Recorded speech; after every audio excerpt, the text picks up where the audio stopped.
नमस्कार दोस्तों, मैं हूं सुदर्शन रामाकृष्णा चिटलूर और आपका स्वागत करता हूं टाइकून्स के 6th एपिसोड में, जहां पे हम आपका परिचय उन हस्तियों से कराते हैं जो अपनी फील्ड के अंदर एक महारत हासिल कर चुके हैं। और हमारे बीच आज बैठे हैं अंगद पाल सिंह, जिनकी अपनी कंपनी है जिनका नाम है Bicaps consulting firm and they are into consulting for the past 11 years. और वो इस मुकाम तक कैसे पहुंचे, हालांकि वो एक सीए हैं, वो इस मुकाम तक कैसे पहुंचे, आइए उनसे जानते हैं। क्योंकि कहीं ना कहीं आप में से कोई है जो उस मुकाम पे पहुंचना चाहता है और शायद उसी रास्ते चलना चाहता है जिसकी ओर प्रकाश आज ये डालेंगे। Thank you so much Angad Pal Singh हमारे स्टूडियो में आने के लिए and for this wonderful opportunity to share your knowledge with everybody. Thank you Sudarshan ji, thank you for giving me this opportunity to be here. नहीं, ये it's actually we are really thankful. सौभाग्य हमारा है क्योंकि बहुत से लोग करना चाहते हैं। These are real business stories जैसे आपकी हैं कि what were those main points और क्वालिटीज और समथिंग, वो क्या गुण थे जो आपने अपने अंदर पहचाने या अपने अंदर पैदा किए और उनको फॉलो किया। ये उनमें से हैं जो सफल रहे हैं और कुशल भी। इसलिए हम उस चीज का राज जानना चाहते हैं क्योंकि बहुत से ऐसे दर्शक होंगे जो बिजनेस करना चाहते हैं और बहुत बड़े दिग्गज बनना चाहते हैं, उसी प्रकार जिस तरह की आप हैं। तो मैं सबसे पहला सवाल आपसे यह करूंगा कि आपका मोटिवेशन क्या था इसके पीछे, किस चीज से आप प्रेरित हुए ये करने के लिए जो आज आप कर रहे हैं? सर, मेरा सबसे पहला तो मैं आपको कॉन्सेप्ट बता देता हूँ कि हर चीज़ में आई लुक फॉरवर्ड कि सोसाइटी की हेल्प कहाँ से हो सकती है, how can society be uplifted. तो अगर मैं बात कहूँ कि ये कंसल्टिंग फर्म के अंदर मेरा आने का ऑब्जेक्टिव क्या था और मोटिवेशन क्या थी, वो यही थी कि मैं बाज़ार में बहुत ह्यूज मोनोपोलीज देखता हूँ और जहाँ भी आप समझते हैं कि मोनोपोली होगी वहाँ पर जो कंज्यूमर है उसकी एक्सप्लॉयटेशन होगी। आज लेट अस सपोज बहुत अच्छा इस बार बजट में प्रपोज किया गया, अभी इम्प्लीमेंटेशन नहीं हुआ बट प्रपोजल है कि जैसे आप अपने वेंडर्स चूज़ कर सकते हैं। आपको ब्रॉडबैंड लगाना है तो आप एयरटेल या जो भी अदर लोकल वेंडर्स होंगे आप उनमें चूज़ कर सकते हैं। ऐसे ही इस बार बजट में गवर्नमेंट ने कहा कि अपने इलेक्ट्रिसिटी वेंडर भी चूज़ कर पाएंगे very soon, they are coming up with this thing. तो अभी लेट अस सपोज आपके घर पे बिजली चली जाए या आप अपने इलेक्ट्रिसिटी जहाँ से आ रही है आप सेटिस्फाइड नहीं है, तो क्या आप वेंडर चेंज कर सकते हैं? नहीं कर सकते। अभी हमारे पास कोई ऐसी फैसिलिटी नहीं है। तो इसकी वजह से क्या होता है कि एक एक्सप्लॉयटेशन क्रिएट होती है। तो उस जो मोनोपोली है सोसाइटी के अंदर, वो कहाँ से पैदा होती है? वो यहाँ से पैदा होती है कि लोग अपने बिजनेसेस को ग्रो नहीं करते हैं।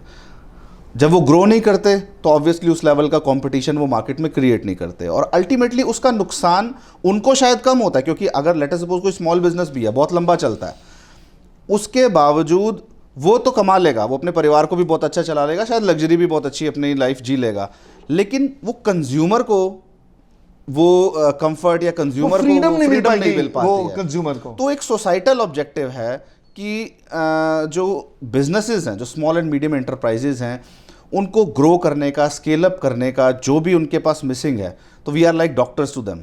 तो मुझे वो डॉक्टर बनना था कि स्मॉल एंड मीडियम एंटरप्राइजेज जो हैं वो ग्रो करें और हम उनके कैटलिस्ट बने। हम उनको उस तरीके के रिसोर्सेज, उस तरीके के सिस्टम्स, फ्रेमवर्क्स डेवलप करने में हेल्प करें कि वो कल को वो भी किसी कॉर्पोरेट के साथ खड़े होके उनको compete कर सके और अल्टीमेटली कंज्यूमर को बेनिफिट दे सके। आगे बढ़ते हुए मैं आपसे पूछूंगा, अगर मैं दिग्गज की डेफिनेशन को देखूं, डिक्शनरी मीनिंग है, मैं हर एपिसोड में हर एक से पूछता हूं क्योंकि सबके अलग अलग मायने हैं और कौन सा मोती कहां से उठा के ले जाए हमें नहीं मालूम और उसी से आपकी जिंदगी की पूरी दशा बदल सकती है।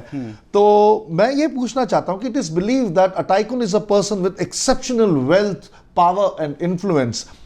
यानी कि जब आप टाइकून बनते हैं तो वेल्थ, पावर एंड इन्फ्लुएंस आपके कब्जे में होते हैं, उसके ऊपर आपका राज है या फिर आप कह सकते हैं कि आप उसको कंट्रोल कर सकते हैं।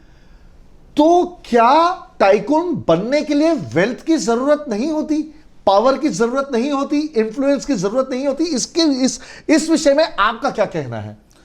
तो जैसे कि आपने कहा कि दिग्गज या टाइकून, और बात आपने की, 3 कीवर्ड्स आपने यूज किए, wealth, power and influence. I believe इनकी जरूरत जरूर होती है पर इनका डिफरेंट परसेप्शन हो सकता है। It is not necessarily how we see wealth, power and influence.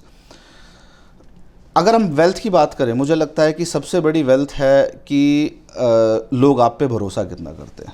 Trust is the biggest wealth.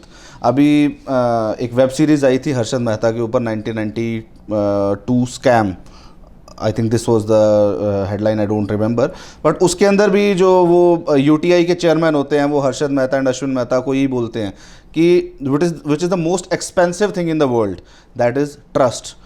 Y? Because it is very high in demand, very short in supply. So अगर आपके पास इतनी महंगी ये वस्तु आपके पोजेशन में है, लोग आप पे भरोसा करते हैं, तो आपसे वेल्दी कौन है? बहुत बढ़िया, thank you so much, that was such an amazing insight. और पावर और इन्फ्लुएंस के बारे में आप क्या कहेंगे? पावर की मैं बात करता हूँ. अच्छा, पावर वर्ड हम जो सुनते हैं जनरली कि कोई पॉलिटिकल पार्टी जब जीतती है तो हम कहते हैं ये पावर में आ गए जी. अब वहाँ से पावर का मीनिंग मैं डिराइव करता हूँ जी. उनको क्यों कहते हैं पावर में आ गए? Because now they have the right opportunity and resources in hand to empower other people. क्या बात है. तो अगर आपके पास, मैं कहता हूँ, बहुत मीगर ऐसे रिसोर्सेज और अपॉर्चुनिटीज़ भी हैं कि आप शायद किसी एक को भी एम्पावर कर पाओ, तो आपके पास पावर है. पावर इज़ नॉट नेसेसरली कि आपके पास कोई बहुत ह्यूज पावर हो. मतलब ऑब्वियसली जितना कहते हैं ना, with great power come great responsibility. तो आपके पास इतनी पावर है तो आप इतनी रिस्पॉन्सिबिलिटी निभा दीजिए. अगर आपके पास और ज़्यादा पावर आए और कीजिए. अपने जितना आपके पास पावर है उससे +1 एक करने की कोशिश कीजिए. पावर एनहांस होती है और उसी से आपका इन्फ्लुएंस भी डेवलप होता है, क्योंकि आप किसी की कहीं ना कहीं किसी की मदद कर रहे हैं. एग्जैक्टली. तो आप इन्फ्लुएंस खुद के अंदर आप कैसे प्रयोग करते हैं? आप उसका कैसे अपने अंदर कैसे उत्पन्न करते हैं अपना इन्फ्लुएंस? सर, अपना इन्फ्लुएंस, हाँ, मेरी सिंपल सी बात है कि अगर मेरे से कोई इन्फ्लुएंस होना चाहता है तो जाहिर सी बात है मेरे अंदर क्वालिटी देखेगा तभी इन्फ्लुएंस हो सकता है. सर, अगर मैं कहूँ कि मेरा बेटा मुझसे इन्फ्लुएंस हो, लेकिन मैं सारा दिन परेशान रहता हूँ, मैं रोता ही रहता हूँ ज़िंदगी को लेके, तो मुझसे कोई इन्फ्लुएंस कैसे हो सकता है? मेरा बेटा कहेगा कि भाई साहब मैं सीए तो कभी नहीं बनूंगा क्योंकि मेरे पापा को तो मैं परेशान देखता हूँ. ठीक है जी, बिल्कुल ठीक है. और लेट अस सपोज मैं बहुत दुखी हूँ, लेकिन मैं रोज लेट से गुरुद्वारे जाता हूँ, बट मैं आके सारे गलत काम करता हूँ, तो उसके बाद शायद मेरा बेटा या जो मुझे देख रहा है वो कहेगा कि मैं शायद यही चीज़ है. हाँ बिल्कुल. तो इन्फ्लुएंस मैं ये कहता हूँ कि सबसे पहले अगर आप पॉजिटिव रहना शुरू करोगे तभी आप दूसरों को इन्फ्लुएंस कर सकते हो. आपको इस बात को समझना है कि आपको देख के तभी कोई आपकी क्वालिटीज़ को अपनाने की कोशिश करेगा अगर उन क्वालिटीज़ से उसको कुछ लाइफ में पॉजिटिव आता दिखेगा. देखिए, by nature her human being एक स्वार्थ से जीता है. ठीक है, एक स्वार्थ है हम सबके अंदर. और अगर मैं कोई भी प्रोडक्ट लेता हूँ, वो प्रोडक्ट किसी का थॉट हो सकता है, वो प्रोडक्ट कोई फिजिकल प्रोडक्ट हो सकता है, मैं ये देखूंगा कि वो पर्सन जब इसको यूज़ कर रहा था तो उसको क्या बेनिफिट हुआ, तो क्या वो बेनिफिट मुझे होगा. बहुत अच्छा, बहुत अच्छा, thank you so much, that was really amazing. आगे बढ़ते हुए, क्योंकि हमारे पास समय की एक पाबंदी है, वरना ये डिस्कशन मेरे को लगता है कि कम से कम हमें 2-3 घंटे बैठना चाहिए आपसे समझने के लिए, सीखने के लिए और सबको बताने के लिए कि कितने मोती आपने उस माला में पिरोए हैं जो आपने पहन रखी है, जिस वजह से आज आप यहाँ बैठे हैं हमारे साथ. मैं आपसे एक चीज पूछूंगा, आपका निश किस चीज में है? सर, निश हमारा जो सबसे पहला, जैसे मैंने आपको बताया कि हम बिजनेसेस को हम चाहते हैं कि जो स्मॉल एंड मीडियम एंटरप्राइज हो, जिनके पास एक्चुअल में कैपेबिलिटी है, इनोवेटिव थिंकिंग है, वो ग्रो करें. तो हमने जो अपना निश बनाया है सबसे पहला, वो है फ्रेमवर्क्स डेवलप करना, फाइनेंशियल फ्रेमवर्क्स. क्योंकि हम चार्टर्ड अकाउंटेंट है तो जाहिर सी बात है हम मार्केटिंग में नहीं जा सकते, हम और किसी चीज़ में इतना हमारे पास ना उस चीज़ का स्किल सेट है, ना उस चीज़ की नॉलेज है. हालांकि एक बिजनेस को ग्रो करने के लिए इन सब चीज़ों की ज़रूरत है, but too are limited capability कि हम फाइनेंसेस में अच्छे होते हैं. और आप एक बात समझिए, आपने सुना होगा एक प्रोवर्ब कि you can not grow something you are not measuring. जी. जितने स्मॉल एंड मीडियम एंटरप्राइजेज हैं सर, मेरे पास शायद कोई रेडी स्टैटिस्टिक्स नहीं है, बट मैं अपने थॉट प्रोसेस से बता रहा हूँ, अपनी ऑब्जर्वेशन से बता रहा हूँ, 90% स्मॉल एंड मीडियम एंटरप्राइजेज के पास एक सॉलिड फाइनेंशियल रिपोर्टिंग सिस्टम नहीं होता. उनके यहाँ लीकेजेस होती हैं, मैन्युफैक्चरिंग में ज़्यादा होती हैं, ट्रेडिंग में कम होती हैं, बट लीकेजेस होती हैं जो उनके पहली बात तो वो उसको अवॉइड भी नहीं कर सकते, और अगर वो हो गई है तो उसको डिटेक्ट भी नहीं कर सकते. दूसरा, अगर वो कोई बिजनेस डिसीजन लेना चाहते हैं, वो अपने अकाउंटेंट को अगर बोलेंगे, पहली बात तो 90% में से 30-40% ऐसे हैं जो एक फुल टाइम अकाउंट्स पर्सन ही नहीं अपने पास रखते. तो जिनके पास है भी, वो उनसे अगर मांगेंगे कि मेरे को एक पर्टिकुलर ये रिपोर्ट चाहिए या ये MIS इन्फॉर्मेशन चाहिए मुझे, तो वो अकाउंटेंट चाहे 2 दिन लगा देगा, तब तक उसका पर्पस डिसॉल्व हो जाएगा. क्योंकि मुझे बिजनेस डिसीजन आज लेना है. हाँ. मुझे देखना है कौन सी प्रोडक्ट लाइन बढ़ाऊँ घटाऊँ.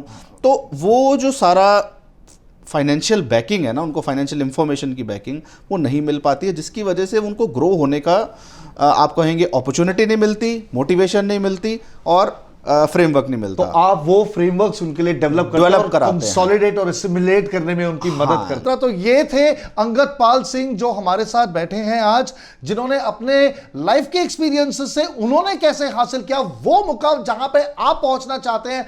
And if I sum it up the things that he said, the most important thing is the purpose, कि आपका इंटेंशन क्या है, क्या आप किसी की हेल्प करना चाहते हैं। मनी इज एन मतलब is an after math, is a consequence, मतलब पैसा तो आएगा ही, उसके बिना तो चलता नहीं है, लेकिन आपका मेन पर्पस क्या है, आप चाहते क्या हैं, सोसाइटी के लिए आप कैसे जीना चाहते हैं, आप जहां पे रहते हैं वो एक उसका इट्स कॉल्ड एन एनवायरमेंट, वो लाइक माइंडेड एनवायरमेंट कैसे बनेगा, आप भले तो जग भला जैसे कहते हैं। तो इनका कहने का मतलब यही है, रिस्पॉन्सिबल होना जरूर है और अपने आप को, अपनी सर्विसेज को एक ट्रीटमेंट के तौर पे देखना सीखो अपने क्लाइंट या कस्टमर के लिए, and you are the doctor for that kind of a job.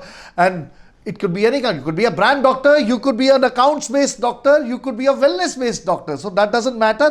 Perception is very important, कि लोग आपको किस तरीके से परसीव करते हैं, उसी तरीके से जैसे आप खुद को परसीव करना चाहते हैं। और सबसे महंगी जायदाद इस दुनिया में है विश्वास की, जो आपको अपने अंदर पैदा करना है। जब आप उसे अपने अंदर पैदा करेंगे और अपने व्यवहार से, चरित्र से और जिस तरीके से आपकी कार्य प्रणाली है उसको जब आप यूज करते हैं अपनी लाइफ में, बिजनेस में, तो लोगों का आपके अंदर विश्वास पैदा होता है और उस विश्वास की कोई कीमत नहीं लगा सकता। और पावर से मतलब है जब आप शक्तिशाली हो जाए, जब आप सामर्थ्यवान हो जाए, तब आप औरों को सशक्त करें। That is the meaning of power. I don't think there is a much more beautiful meaning than that. And finally remain positive, क्योंकि पॉजिटिविटी स्प्रेड्स पॉजिटिविटी।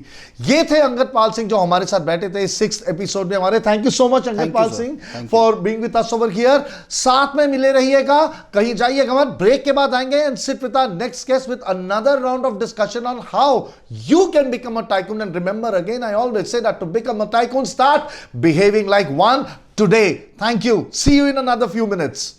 बेचारा कंप्यूटर डेटा, कभी इसकी चोरी का डर, तो कभी वायरस अटैक से बिगड़ने का, तो कभी हार्ड डिस्क का क्रैश होना। न जाने क्या क्या सहता है हमारा कंप्यूटर डेटा। पर अब और नहीं, कंप्यूटर डेटा को हरदम रखें सेफ क्लाउड एक्सेस से। ज्यादा जानकारी के लिए डायल करें 8826974747।